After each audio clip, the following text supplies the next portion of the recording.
غلام روحیں پارٹ 4۔ میرا عالم عجیب تھا۔ جس وقت میں نے اکبر کو رخصت کیا اور میاں صاحب کے نیم پختہ مکان کی طرف قدم بڑھائے تو مجھے محسوس ہوا کہ میرے اندر کوئی وزن نہیں ہے۔ میں نے ایک عجیب سرور کی لہر اپنے جسم میں دوڑتی محسوس کی۔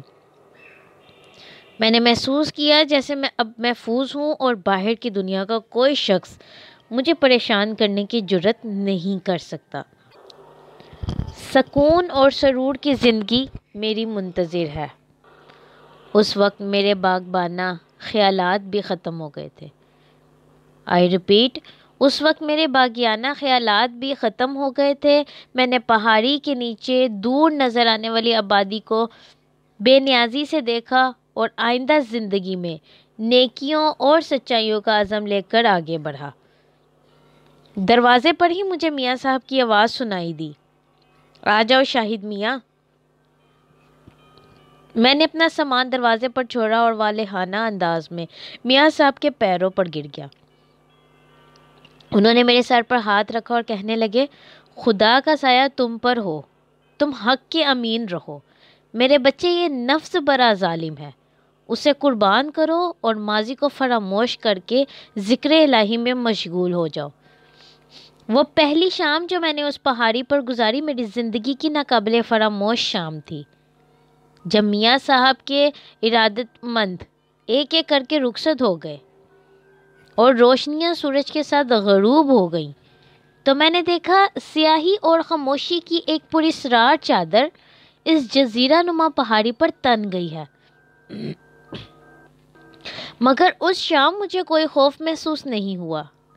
میں نے اس خاموشی میں اطمینان کے ایک گہرا سانس لیا، جیسے کوئی قیدی جیل سے باہر آنے کے بعد آزادی کی مہک محسوس کرتا ہے۔ کچھ یہی حال میرا بھی تھا۔ اس پہاڑی پر میاں صاحب کا راج ہے۔ یہ میاں صاحب کی حکمرانی کا علاقہ ہے۔ یہ دنیا ایک علیحدہ دنیا ہے اور میں میاں صاحب کا مقرب خاص ہوں۔ میں بھی اس علاقے کا مالک ہوں۔ میں خوشی میں جھومتا پہاڑی کے ان گوشوں کی طرف جانے لگا جہاں گھنے درخت تھے اور گہری تاریکی تھی۔ میں اپنا پورا علاقہ آج کی رات دیکھنا چاہتا تھا۔ یہ خاصی بڑی اور سرسبز پہاڑی تھی۔ دور تک درخت ہی درخت تھے۔ ایک چھوٹا سا گھنا جنگل یہاں آباد تھا۔ میں درختوں کے ایک جھنڈ سے گزر رہا تھا کہ ایک بھاری آواز نے مجھے چونکا دیا، خوش آمدید، السلام علیکم۔ اس ویرانے میں یہ آواز کہاں سے آئی؟ میں دہشت زدہ ہو گیا مگر فوراً ہی سنبھل گیا۔ مجھے خیال آیا کہ میں میاں صاحب کے علاقے میں کھڑا ہوں جہاں کی باتیں عام آدمیوں کی سمجھ میں نہیں آ سکتی۔ میں نے کچھ نہ سمجھتے ہوئے کسی قدر جرأت سے جواب دیا، وعلیکم السلام، مگر آپ ہیں کہاں؟ میں تمہارے سامنے ہوں شاہد میاں، ہماری ملاقات ہو چکی ہے۔ میں نے دیکھا میرے سامنے وہی بزرگ کھڑے تھے جنہوں نے رات کو جب میں چوری چھپے تاک جھانک کے ارادے سے اس پہاڑی میں داخل ہوا تھا تو مجھے واپس جانے کی تلقین کی تھی۔ وہ اب مسکرا کر مجھے دیکھ رہے تھے۔ انہوں نے آگے بڑھ کر مجھے گلے لگایا، شاہد میاں تم بہت خوش قسمت ہو کہ میاں صاحب نے اپنی غلامی میں تمہیں قبول کر لیا۔ میری دعائیں تمہارے ساتھ ہیں۔ شکریہ آپ کا، مگر کیا آپ مجھے یہ نہیں بتائیں گے کہ آپ کون ہیں؟ ہمارا تعارف تو ہوا ہی نہیں۔ اب میں کوئی غیر تو نہیں؟ قطعاً نہیں، میرا نام ابو الحسن ہے اور میں میاں صاحب کے غلاموں میں سے ایک ہوں، بزرگ نے کہا۔ مگر میں نے آپ کو میاں صاحب کے قریب نہیں دیکھا۔ میں میاں صاحب کے قریب ہی رہتا ہوں، صرف میں ہی نہیں، بہت سے دوسرے جنہیں تم دیکھ نہیں سکتے۔ ان سب سے میں تمہیں ملواؤں گا شاہد میاں۔ تم سب کچھ جان جاؤ کہ خدا کے مظاہر دیکھنے کے لیے یہ آنکھیں ناکافی ہیں جو تمہارے پاس ہیں۔ تمہیں اپنے دل اور ذہن کی آنکھیں روشن کرنا پڑیں گی، پھر تم بہت کچھ دیکھنے پر قادر ہو جاؤ گے۔ مجھے یقین ہے کہ میاں صاحب کی ایک نگاہ کرم تمہاری ناتواں بصارت کو روشن کر دے گی۔ تم طلب کس طرح کرتے ہو اور تمہاری طلب میں جذبہ کس قدر ہے، یہ سب اسی پر منحصر ہے۔ بزرگ نے میرے کاندھے پر ہاتھ رکھتے ہوئے کہا، آؤ میں تمہیں اس پہاڑی کی سیر کرواؤں۔ میں حیران و ششدر کسی معمول کی طرح ان کے ساتھ ہو لیا اور میں نے ایک دوسری دنیا دیکھی، وہ دنیا جس کا تصور میں کر ہی نہیں سکتا تھا۔ ابو الحسن ایک بزرگ جن تھے اور ان کی دنیا اس دنیا سے مختلف تھی۔ میاں صاحب کے یہاں رہتے ہوئے مجھے 6 ماہ سے زیادہ عرصہ گزر گیا۔ اس مدت میں میں نے میاں صاحب کو بہت قریب سے دیکھا۔ ان کے بارے میں جو روایتیں مشہور تھیں وہ حقیقت کا اشر اشیر بھی نہیں تھیں۔ میرا عمل دخل ان کے حجرے میں روز بروز زیادہ ہوتا جا رہا تھا۔ میں یکسر بدل چکا تھا اور اب کسی دوسری دنیا کا شخص معلوم ہوتا تھا۔ میری داڑھی بڑھ گئی تھی اور لباس بہت معمولی تھا۔ میں نے میاں صاحب کے حجرے میں جو عجیب و غریب اور حیرت انگیز مناظر دیکھے وہ ساری دنیا کو ٹھکرا دینے کے لیے کافی تھے۔ میاں صاحب کے حجرے کے اندر پنجرے میں بند طوطوں سے میری خاصی شناسائی ہو چکی تھی، مگر میاں صاحب کا رویہ ان طوطوں سے ہمیشہ کھچا کھچا سا رہتا۔ رات ہوتی تو اس کمرے میں مختلف قسم کی آوازیں گونجنے لگتی۔ میاں صاحب روحوں کے ایک پرے سے ہم کلام ہوتے۔ وہ جب چاہتے کسی بھی روح کو طلب کر لیتے اور اس سے گھنٹوں ہم کلام رہتے۔ روحوں کو طلب کرنے کے ساتھ ساتھ انہیں عملیات میں بھی ید تولی حاصل تھی۔ وہ اپنے عقیدت مندوں کی ضرورت دیکھ کر ان کا مدعا خود بیان کر دیتے تھے۔ ان کے ارد گرد اجنا کا ہجوم تھا۔ ابو الحسن اس ہجوم میں سب سے زیادہ برگزیدہ شخص سمجھے جاتے تھے۔ رفتہ رفتہ اجنا سے میری قربت کچھ اس طرح ہو گئی تھی جیسے میں بھی انہی میں سے ایک ہوں۔ اب میں انہیں دیکھ سکتا تھا، یا وہ خود اس بات کی ضرورت نہیں سمجھتے تھے کہ میری نظروں سے اوجھل رہے۔ ابو الحسن کی مجھ پر خاص شفقت کی نظر تھی۔ وہ مجھے اکثر پہاڑی کے سنسان اور گھنے درختوں والے طریق گوشے میں لے جاتے جہاں اجنا کی قیام گاہوں کا سلسلہ شروع ہو جاتا تھا۔ میاں صاحب کا رفیق ہونے کے سبب وہ سب میرا احترام کرتے تھے۔ ابو الحسن کی نوجوان اور حسین و جمیل لڑکی درشہوار کو اگر کوئی انسان دیکھ لیتا تو اس کے ہوش جاتے رہتے۔ وہ سراپا حسن لڑکی میرے سامنے آتی تھی، مگر میں ایک بے نیاز شخص تھا۔ میں پاگل نفس کو مار چکا تھا اور میں اپنے بچے کچے سرکش نفس کو علائشوں سے پاک کرنے کی فکر میں تھا۔ نفس کی پاکیزگی ہی سے میں میاں صاحب سے کچھ حاصل کر سکتا تھا۔ میاں صاحب کے حجرے کے سامنے صبح سے عصر تک عقیدت مندوں اور ضرورت مندوں کا ایک ہجوم لگا رہتا تھا۔ میاں صاحب سب کی باتیں اطمینان سے سنتے، لیکن صرف اس کے حق میں دعا کرتے جو حقیقتاً ضرورت مند ہوتا۔ دوسروں کو وہ دلاسا دے کر رخصت کر دیتے تھے۔ مجھے یہ کہنے میں کوئی آڑ نہیں کہ میاں صاحب روشن ضمیر تھے، وہ اس کے سوا بھی بہت کچھ تھے۔ اس کا اندازہ میری اس سرگزشت پڑھنے کے ساتھ ساتھ آپ کو بھی ہو جائے گا۔ ان کے عقیدت مندوں میں مزدوروں سے لے کر بڑے بڑے رؤساء اور اعلیٰ حکام تک شامل تھے، لیکن جہاں عصر کی اذان ہوتی سارا مجمع کائی کی طرح چھٹ جاتا۔ مغرب کے بعد یہاں پھٹکتی روحوں بلکہ بھٹکتی روحوں اور جنوں کا قبضہ ہو جاتا۔ یہ ساری جگہ پر اسرار ہو جاتی۔ مجھے ابو الحسن، درشہوار اور دوسرے جن نظر آنے لگتے۔ رات کو میاں صاحب کی ہو حق کی آواز اور صدائے اللہ الہ یعنی لا الہ اس قدر زور سے بلند ہوتی کہ پوری پہاڑی تھر تھرا جاتی۔ میں نے اس تمام عرصے میں ایک سچے عقیدت مند اور خادم کی حیثیت سے میاں صاحب کی خدمت کی اور ان کی ہر ضرورت کا خیال رکھا۔ میں سونے سے پہلے ان کے پیر دباتا۔ پنجرے میں بند خبیث طوطے مجھے چھیڑتے تاکہ میں اور زور سے پاؤں دباؤں۔ میاں صاحب اس شرارت پر اسے ڈانٹ دیتے اور وہ سہم جاتا، لیکن 6 ماہ کے اس عرصے میں میاں صاحب نے نہ تو مجھے کوئی عمل سکھایا اور نہ ہی میں روحوں کو طلب کرنے کا وہ راز جان سکا جو اس جگہ کا سب سے حیران کن مظہر تھا۔ ہر چند کے میاں صاحب کے تمام کرشمے اور معجزے میرے سامنے رونما ہوتے، تاہم میں ان کے گرد کو نہ سمجھ سکا۔ غالباً ان کی وجہ یہ تھی کہ میں ابھی ماضی کے کسی انتقامی جذبے سے آلودہ تھا۔ بہرحال ایک دن مجھے خود کو سنبھالنا پڑا۔ ہوا یہ کہ ایک روز میں حسب معمول رات کے وقت میاں صاحب کے پاؤں دبا رہا تھا۔ میاں صاحب اپنی کھڑی چادر بلکہ چارپائی پر آنکھیں بند کیے لیٹے تھے۔ میرا خیال تھا کہ وہ سو چکے ہوں گے، اس لیے کچھ دیر بعد میں آہستہ سے اٹھا اور اپنے بستر پر آ گیا۔ جو میں نے میاں صاحب کے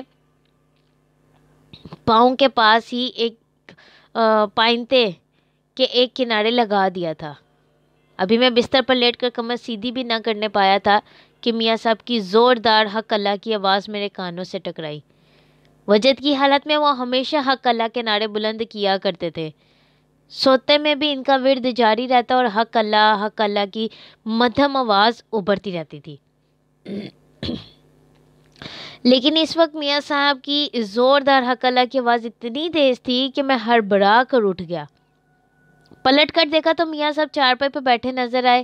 ان کا چہرہ جو زیادہ تر پرسکون رہتا تھا اس وقت غیظ و غضب کی وجہ سے سرخ ہو رہا تھا۔ کپ کپاتی ہوئی انگلیاں تسبیح کے دانوں پر بڑی تیزی سے چل رہی تھیں اور انگاروں کی مانند دہکتی ہوئی آنکھیں سامنے جھونپڑی کے دروازے پر مرکوز تھیں۔ میں خاموش بیٹھا میاں صاحب کے چہرے کو تکتا رہا۔ جلال کی حالت میں پہلے بھی کبھی میں نے ان سے مخاطب ہونے کی ہمت نہیں کی تھی۔ کچھ دیر تک میاں صاحب اسی حالت سے دوچار رہے، پھر اچانک انہوں نے نظریں گھما کر میری سمت دیکھا اور کرخت آواز میں بولے، مردود، ناہنجار، خدا نے چاہا تو تیرا انجام بڑا عبرتناک ہوگا۔ میں بری طرح سٹ پٹا آ گیا۔ میاں صاحب کے غصے کی وجہ میری سمجھ میں نہیں آ سکی تھی۔ آج سے پیشتر انہوں نے کبھی اس انداز میں مجھ سے کوئی بات نہیں کہی تھی۔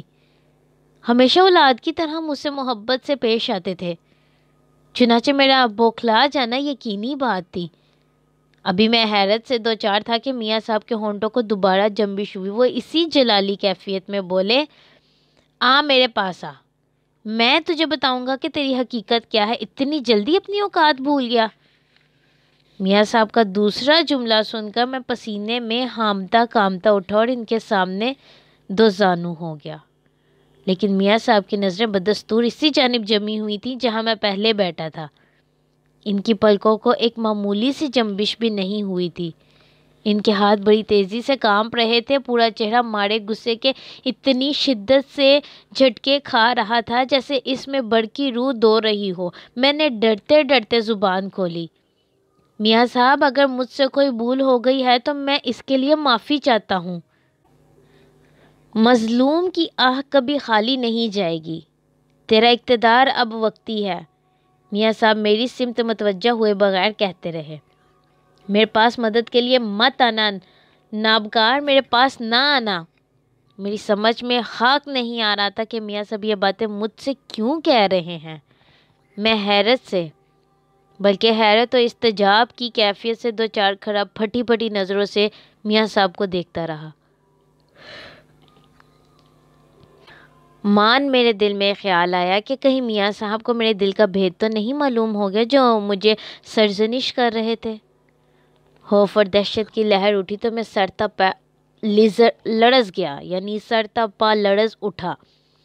میری آنکھوں سے آنسو جاری ہو گئے۔ میں نے آگے بڑھ کر میاں صاحب کے قدم تھام لیے اور گرا کر بولا، میاں صاحب، خدا کے لیے مجھے بددعا نہ دیجیے۔ حالات نے منزل کا نشان مجھ سے چھین لیا ہے۔ میں مجبور اور بے بس ہو گیا ہوں۔ میرے والدین کی بے چین روحیں مجھے اس بات کا احساس دلاتی رہتی ہیں کہ ان پر ظلم تورے گئے ہیں۔ میری بہن کی کربناک چیخیں مجھ سے اپنا حق مانگ رہی ہیں۔ میاں صاحب، مجھ پر بڑے ظلم ہوئے ہیں، مگر آپ خدا کے لیے مجھے اپنی عنایتوں سے محروم نہ کیجیے۔ میں روتا رہا، مسلسل روتا رہا اور گراتا رہا۔ مجھ پر رقت کا عالم طاری تھا۔ نظریں نیچے کیے اور میاں صاحب کے قدم تھامے میں نہ جانے کیا کیا کہتا رہا۔ مجھے ہوش نہیں تھا۔ دوبارہ میں اس وقت چونکا جب میں نے میاں صاحب کے شفیق ہاتھوں کو اپنے سر پر محسوس کیا۔ گھبرا کر نظریں اوپر کی تو میاں صاحب مجھے محبت بھری نظروں سے دیکھ رہے تھے۔ اب نہ ان کے چہرے پر وہ پہلی جیسی سرخی تھی، نہ آنکھوں سے حقارت اور نفرت جھلک رہی تھی۔ وہ بے حد پرسکون نظر آ رہے تھے۔ مجھے رحم طلب اور ڈبڈبائی ہوئی نظروں سے اپنی متوجہ پایا تو بڑی حلاوت سے مخاطب ہوئے، کیا بات ہے شاہد، تم رو کیوں رہے ہو؟ میاں صاحب، آپ جو چاہیں مجھے سزا دے لیں، لیکن خدا را مجھے اپنے قدموں سے دور نہ کریں، نہیں تو میں برباد ہو جاؤں گا۔ مجھے آپ کی بد دعا کی نہیں، دعاؤں کی ضرورت ہے۔ میاں صاحب، مجھے پلیز معاف کر دیں۔ شاہد علی کیسی بہکی بہکی باتیں کر رہے ہو؟ میاں صاحب نے بڑی محبت سے میرے سر پر ہاتھ پھیرتے ہوئے کہا۔ میں اور بھلا تمہارے لیے بد دعا کیوں کروں گا؟ لیکن ابھی تو آپ… اوہ! اچانک میاں صاحب نے دروازے کی طرف تکتے ہوئے جواب دیا۔ تم غلط سمجھ بیٹھے شاہد، وہ باتیں تمہارے لیے نہیں تھی۔ جی؟ میرا منہ حیرت سے کھلے کا کھلا رہ گیا۔ اگر میاں صاحب نے وہ باتیں مجھ سے نہیں کہی تھی تو پھر کس سے کہی تھی؟ کیا وہ کسی اور سے مخاطب تھے؟ لیکن اس وقت وہاں سے ہمارے سوا اور تو کوئی موجود نہیں تھا۔ میں بھی ان باتوں پر غور کر ہی رہا تھا کہ میاں صاحب نے کہا، ابھی تم ان باتوں کو نہیں سمجھ سکو گے، رفتہ رفتہ سب جان جاؤ گے۔ جلد بازی اچھی چیز نہیں، صبر کرو۔ جاؤ اب سو جاؤ، رات زیادہ ہو گئی ہے۔ میں خاموشی سے اٹھا اور آنسو پہنچتا اپنے بستر پر جا کر لیٹ گیا۔ میاں صاحب کی محبت امیز گفتگو نے میرے دل کا خوف دور کر دیا تھا، لیکن میں بددستور یہی سوچ رہا تھا کہ آخر وہ کون تھا جسے میاں صاحب اتنی حقارت سے سرزنش کر رہے تھے۔ کافی دیر تک میں اس بات پر غور کرتا رہا، پھر میری آنکھ لگ گئی، مگر دوسرے روز وہ بات میری سمجھ میں آ گئی جس نے مجھے گزشتہ رات پریشان کر رکھا تھا۔ حسب دستور اس روز بھی صبح ہی میاں صاحب کے حجرے کے سامنے عقیدت اور ضرورت مندوں کا ہجوم جمع ہونا شروع ہو گیا تھا، اور میاں صاحب ان کی تسلی، تشفیع اور خیر و برکت کے کاموں میں مصروف تھے۔ میں ہمیشہ کی طرح میاں صاحب کے قریب زمین پر بیٹھا ان کے پاؤں آہستہ آہستہ دبا رہا تھا کہ باہر سے تیز تیز چیمگئیوں کی آوازیں ابھرنی شروع ہوئیں۔ میاں صاحب جو کچھ دیر پیشتر تک پرسکون بیٹھے تھے یکلک سنجیدہ ہو گئے، مجھے مخاطب کر کے بولے، شاہد علی جاؤ ان مردودوں کو اندر بلا لاؤ، وہ باز نہیں آیا، حالانکہ میں نے اسے کل رات یہاں آنے کے لیے منع کیا تھا۔ جاؤ اسے لے آؤ، اس کے پاس وقت کم ہے، وہ مجھ سے ملنے کے لیے انتظار کی زحمت برداشت نہیں کر سکتا۔ میں بھی اسی کا منتظر تھا۔ میاں صاحب نے ہر چند کے بلانے والے کے بارے میں مجھے کوئی اشارہ نہیں دیا تھا، پھر بھی میں خاموشی سے اٹھا اور باہر آ گیا جہاں عقیدت مندوں کا ہجوم موجود تھا۔ باہر نکلتے ہی میری نظر سب سے پہلے جس شخص پر پڑی وہ پولیس کا کوئی ایس پی تھا۔ باوردی ہونے کی وجہ سے میں نے اس کے عہدے کو جان لیا تھا۔ ایس پی کے ساتھ 2 سپاہی بھی موجود تھے۔ میرے ذہن میں میاں صاحب کی رات والی کیفیت ابھری تو میں کچھ سوچ کر ایس پی کے قریب گیا اور بولا، کیا آپ میاں صاحب سے ملاقات کی گھر سے تشریف لائے ہو؟ ایس پی کے چہرے سے ظاہر ہو رہا تھا کہ وہ بڑی سخت گر طبیعت کا مالک ہے۔ مجھے سر سے پاؤں تک گھورتے ہوئے بولا، تم کون ہو؟ میں میاں صاحب کا ایک ادنا خادم ہوں جناب۔ جاؤ میاں صاحب کو اطلاع کر دو کہ ایس پی آپ سے ملنا چاہتے ہیں۔ کیا آپ کچھ دیر انتظار نہیں کر سکتے؟ میں نے دبی آواز میں دریافت کیا تو ایس پی درست لہجے میں بولا، بکو مت، جو کچھ کہا جا رہا ہے وہ کرو۔ میاں صاحب سے کہنا مجھے جلدی ہے، ذرا جلدی وقت دے دیں، بہتر ہے۔ میں نے ایس پی پر ایک نظر ڈالی اور کہا، تشریف لے چلیے، میاں صاحب کو آپ سے مل کر خوشی ہوگی۔ سپاہیوں نے ایس پی کے ساتھ آگے بڑھنے کی کوشش کی تو میں نے انہیں منع کر دیا اور صرف ایس پی کو ساتھ لیے اندر داخل ہوا۔ میاں صاحب کی نظریں دروازے ہی کی سمت تھیں۔ ایس پی نے نظریں چار ہوتے ہی جلدی سے میاں صاحب کو سلام کیا، پھر آگے بڑھ کر بڑے انکسار کے ساتھ ان کے سامنے فرش پر بچھی ہوئی میلی دری پر بیٹھ گیا۔ میاں صاحب کی نظریں برابر اسی کے چہرے پر مرکوز تھیں۔ میں سامنے سے ہٹ کر میاں صاحب کے دائیں جانب کھڑا ہو گیا۔ میرا دل گواہی دے رہا تھا کہ آج کچھ نہ کچھ ہونے والا ہے۔ میاں صاحب، ایس پی نے کچھ توقف کے بعد کہا، میں آپ کی خدمت میں بڑی امیدیں لے کر حاضر ہوا ہوں، کہو کیا کہنا ہے؟ میاں صاحب نے سرد مہری سے جواب دیا۔ ایس پی صاحب نے میری طرف نظریں اٹھائیں۔ میں بھام گیا کہ وہ میاں صاحب سے تخلیے میں یعنی اکیلے میں کوئی راز کی بات کہنا چاہتا ہے، اس لیے میری موجودگی سے پسند نہیں۔ میں نظریں جھکا کر جانے کے ارادے سے آگے بڑھا تو میاں صاحب نے ہاتھ کے اشارے سے مجھے منع کر دیا اور ایس پی سے خشک لہجے میں بولے، یہ میرے بھروسے کا آدمی ہے، تم کو جو کچھ کہنا ہوگا اس کی موجودگی میں ہی کہہ سکتے ہو۔ ایس پی نے سر تسلم خم کر دیا۔ وہ میاں صاحب سے متوجہ ہو کر سرگوشی کے لہجے میں بولا، حضور میں چاہتا ہوں آپ میرے حق میں بہتری کی دعا کریں، پریشانی کے درپیش ہے تمہیں؟ میاں صاحب کا لہجہ ابھی تک سپاٹ تھا۔ میں ایک چکر میں پھنس گیا ہوں۔ ایس پی نے رکتے رکتے کہا، پھر کچھ سوچ کر بولا، بات درست یہ ہے میاں صاحب کہ کچھ افراد زبردستی مجھے ایک بے بنیاد الزام میں پھنسانا چاہتے ہیں۔ اگر الزام بے بنیاد ہے تو پھر تمہیں خطرہ کس بات کا ہے؟ میاں صاحب نے بے نیازی سے کہا۔ بات کچھ ایسی ہے میاں صاحب کہ مجھے آپ کے حضور آنا پڑا۔ مجھے یقین ہے کہ اگر آپ میرے حق میں دعا کریں تو میں ہر مصیبت سے چھٹکارا حاصل کر سکتا ہوں۔ میں تمام عمر آپ کا غلام بن کے رہوں گا میاں صاحب۔ میرا غلام؟ میاں صاحب کا چہرہ اچانک سرخ ہو گیا۔ نفرت سے ایس پی کو گھور کر بولے، جو شخص ہوس کا غلام ہو وہ کسی اور کی غلامی کیا کرے گا؟ میں نے محسوس کیا کہ میاں صاحب کا جواب سن کر ایس پی مظاہر کے چہرے کا رنگ فک ہو گیا تھا، لیکن فوراً ہی اس نے اپنی گھبراہٹ پر قابو پاتے ہوئے کہا، میاں صاحب انسان غلطیوں کا پتلا ہے۔ آپ اگر چاہیں تو خدا سے میری غلطی معاف کروانے کی سفارش کر سکتے ہیں۔ میں اور تجھ جیسے شیطان کی سفارش کروں گا؟ میاں صاحب نے غصے سے لرزتے ہوئے جواب دیا، اگر خیریت چاہتا ہے تو چلا جا، میرے سامنے سے نابکار مردود۔ ایس پی کو غالباً میاں صاحب سے اس جواب کی امید نہیں تھی۔ ایک ثانیے کے لیے وہ خالی خالی نظروں سے میاں صاحب کو تکتا رہا، پھر اسے اپنی سبکی کا احساس ہوا تو قدرے سخت لہجے میں بولا، میاں جی تم اگر میرا کام کر دو تو میں تمہیں منہ مانگی قیمت دے سکتا ہوں۔ تم مجھے معاوضے دے گا ذلیل؟ میاں صاحب اچانک جلالی کیفیت میں آ کر بولے، کیا تیرا یہ خیال ہے میں تیرے اقتدار سے متاثر ہو کر تیری بدماشیوں میں تیرا ہاتھ بٹاؤں گا؟ جا دفع ہو جا، تم بکتے ہو۔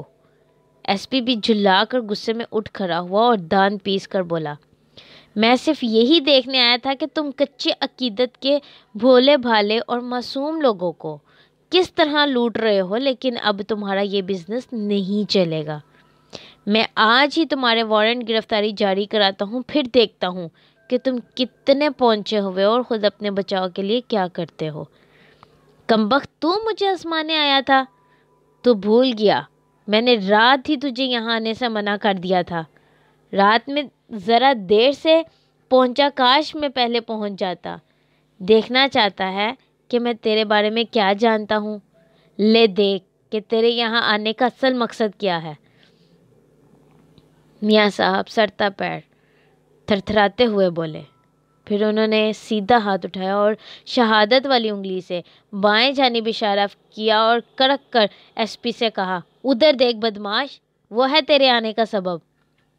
ایس پی کے ساتھ میری نظریں بھی اس سمت اٹھ گئیں جدھر میاں صاحب نے انگلی سے اشارہ کیا تھا۔ دوسرے ہی لمحے میری آنکھیں پھٹی کی پھٹی رہ گئیں۔ جو کچھ میری آنکھوں نے دیکھا وہ بڑا ناقابل یقین تھا۔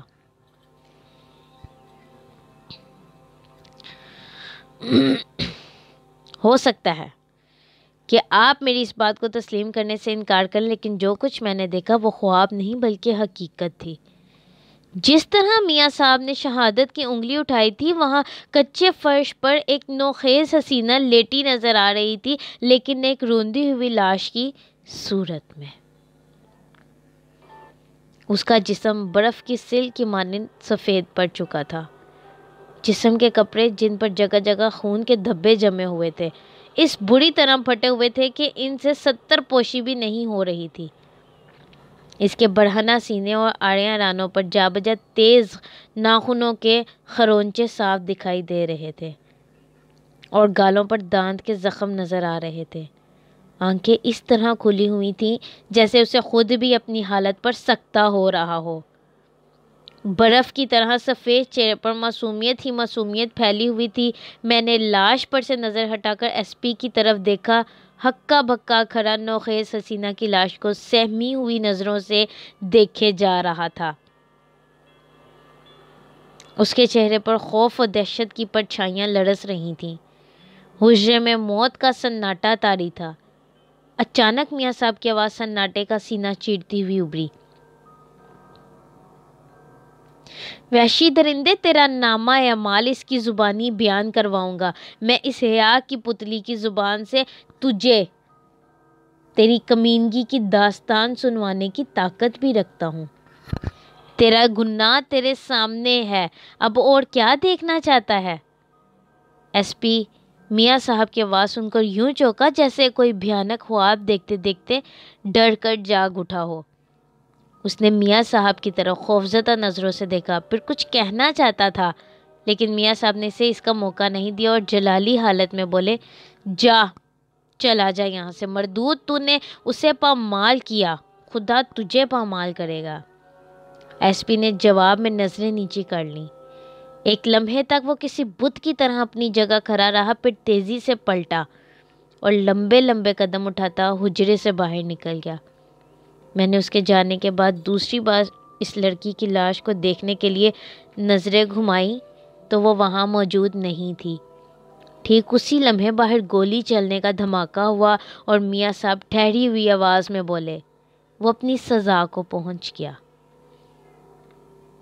میں تیزی سے لپک کر باہر گیا تو دیکھا کہ ایس پی خون میں لت پت پتھروں میں اوندھا پڑا ہے۔ دیکھتے ہی دیکھتے لوگوں کا ہجوم جمع ہو گیا۔ میرے دریافت کرنے پر میاں صاحب کے ایک عقیدت مند نے بتایا کہ ایس پی جس وقت حجرے سے باہر نکلا اس کے چہرے پر الجھن اور پریشانی کے گہرے تاثرات نمایاں تھے۔ اپنے ساتھ آنے والے سپاہیوں کے قریب پہنچ کر اس نے ان دونوں کو کچھ ہدایت دی، پھر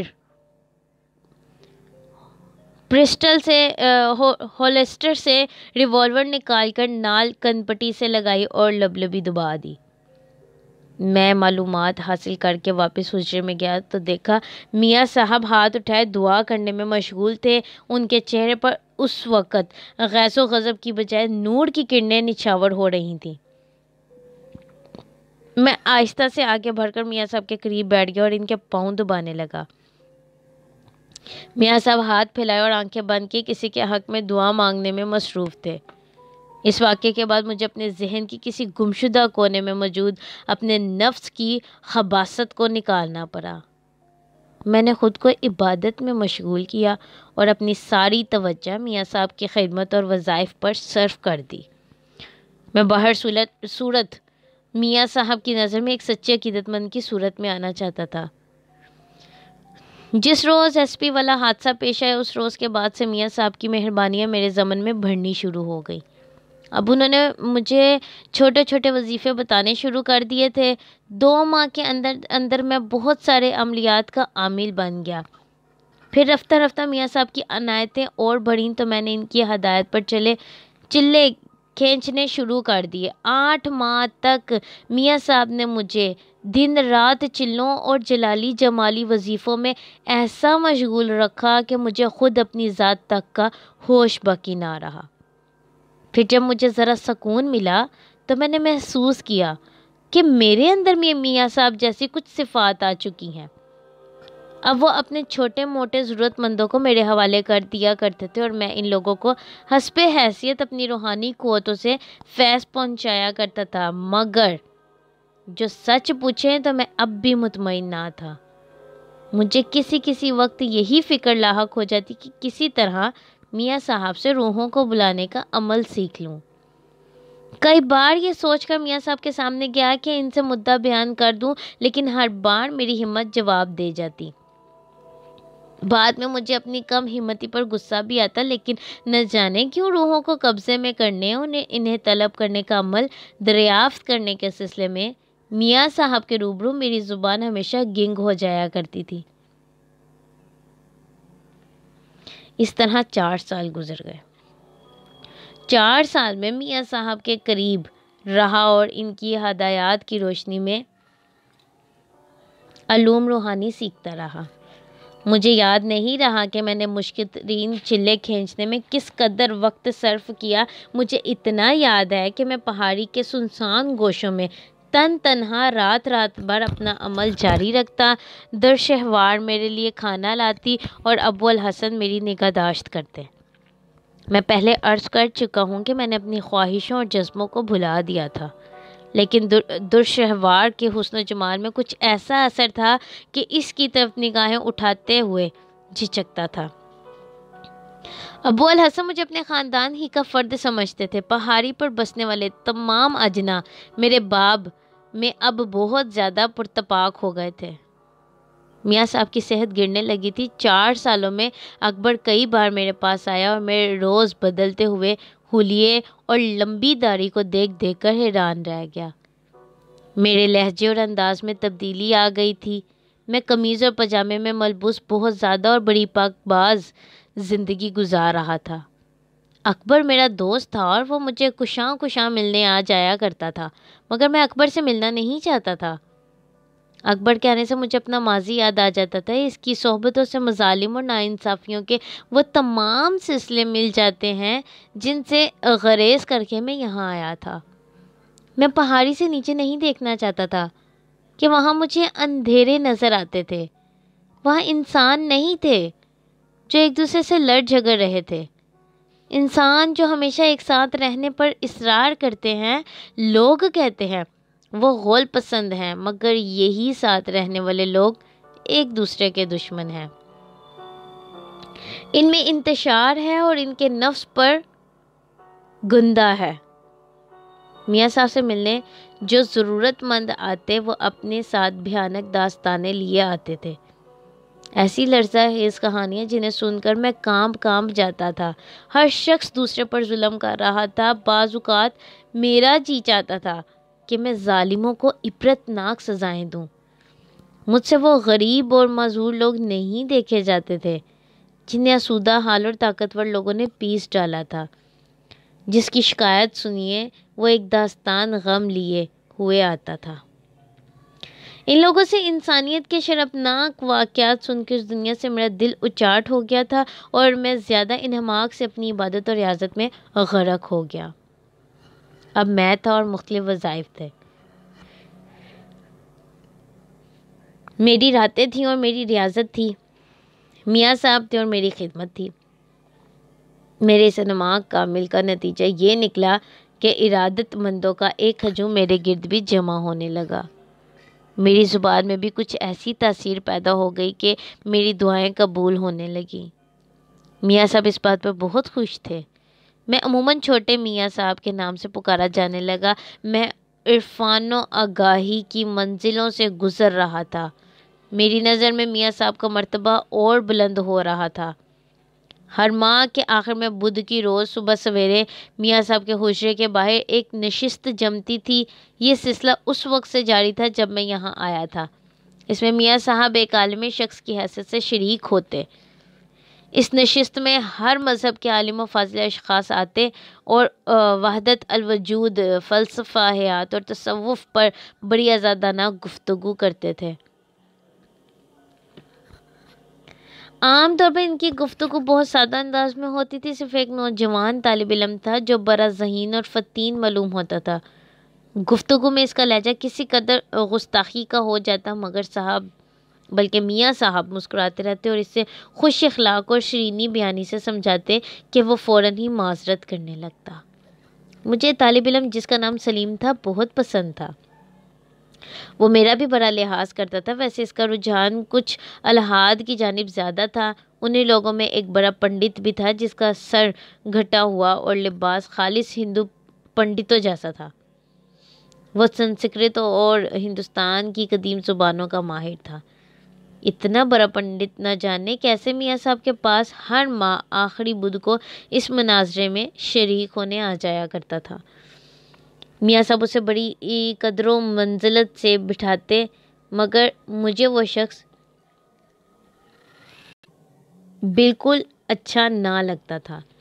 میں نے ہمیشہ اس کی نظروں میں کینہ دیکھا۔ وہ طنز کرتا تھا اور بڑے خوبصورت انداز میں میاں صاحب اور ان کے مسلک کو ہدف بناتا تھا۔ ابو الحسن نے مجھے بتایا کہ یہ پنڈت ایک دن عام ضرورت مندوں کے روپ میں میاں صاحب سے ملنے آیا تھا۔ وہ جاننا چاہتا تھا کہ میاں صاحب جن کے دور دور دھوم ہے اصل میں کیا ہے۔